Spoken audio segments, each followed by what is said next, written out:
How do you understand a phenomenon like government gang stalking that started during the Bush-Cheney administration and continues to this day? This is how I once tried to explain it. Understanding the group mind. How can ordinary people take part in a program of psychological torture like organized gang stalking? Erich Fromm describes the alienated man of our time.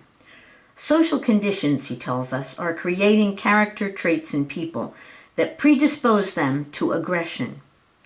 The dominant character orientation in our consumer democracy is the marketing orientation. A person with this character orientation seeks profit through favorable exchange. He looks upon everything as a commodity. His very body becomes an instrument for success. He must look youthful, wear the acceptable smile, conform to the acceptable image. Who he is all about image. He adapts his personality to others, to the cultural pattern, falling in completely with the expectations of others, forfeiting his individuality and spontaneity in the process. He isn't interested in life, people, nature, ideas. He's more interested in things, not alive, machines, gadgets. He's out of touch with his feelings. Instead of the joy of self-expression, of the unfolding of his potentialities, he seeks excitement to make himself feel alive. He pollutes the environment, puts technical progress above human values. He has a cerebral, intellectual approach to life. How does it work? How can it be manipulated?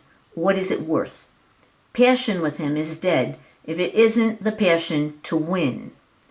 Where the psychologically healthy person develops as an individual who has differentiated her personality from the group, who is in touch with her feelings, has spent time alone thinking about what she values in introspection, our new alienated person's functioning is in reaction to the behavior of others.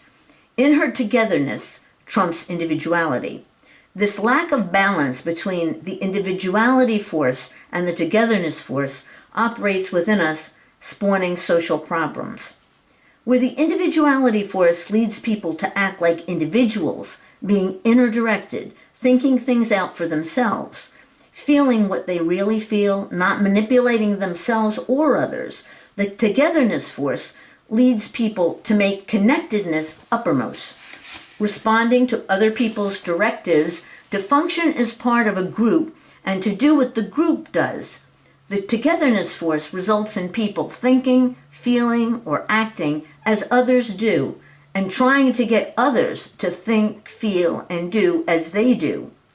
Then, too, in understanding the alienated person spawned by the marketing orientation in our time, we have to talk about the group mind, understand group psychology. Being a member of a group, Sigmund Freud tells us, produces a unique mental phenomena. The people who make up a group have a collective mind that is different from the mind they have as individual persons. There are certain ideas and feelings which do not come into being or do not transform themselves into acts, except in the case of individuals forming a group, we learn in Freud's book entitled Group Psychology and Analysis of the Ego. A group acts differently than individuals. The unconscious motives of the group, Sigmund Freud tells us, outnumber the conscious. In the individual who has spent time alone thinking about what he values, being introspective about his own behavior, education and information play a crucial role, whereas heredity is the most dominant influence in the group. The characteristics that are the inheritance of the human race are paramount in the motives of the group. Our uniqueness is lost in a group where common predispositions are what is most apparent. Hence, the group manifests a common character. The group acts without conscience or responsibility. In a group, every sentiment and act is contagious, Freud tells us. In groups, people do things that is uncharacteristic of them, that is not part of their personal repertoire of habits. In a group, the conscious personality vanishes. Individuals lose consciousness of their acts.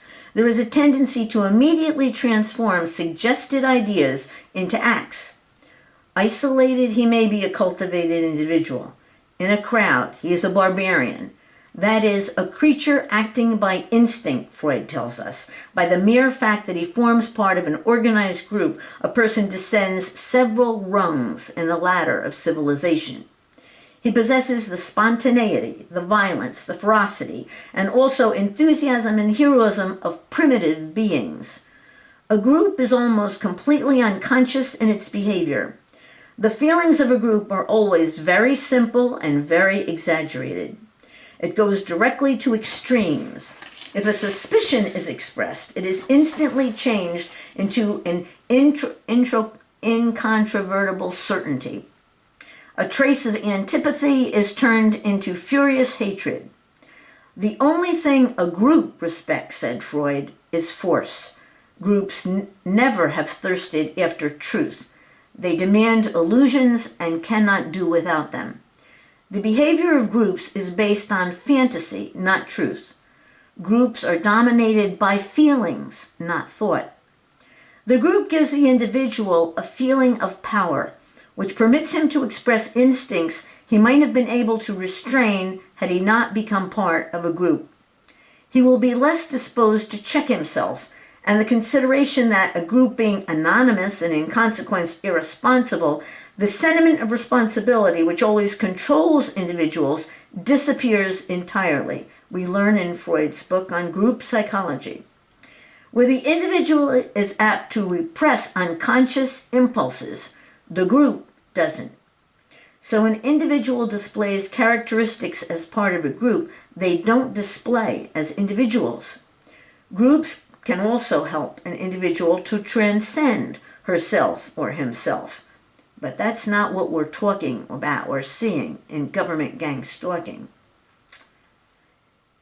In that case, we need to talk about communities, not unconscious collectivities that we see in government gang stalking.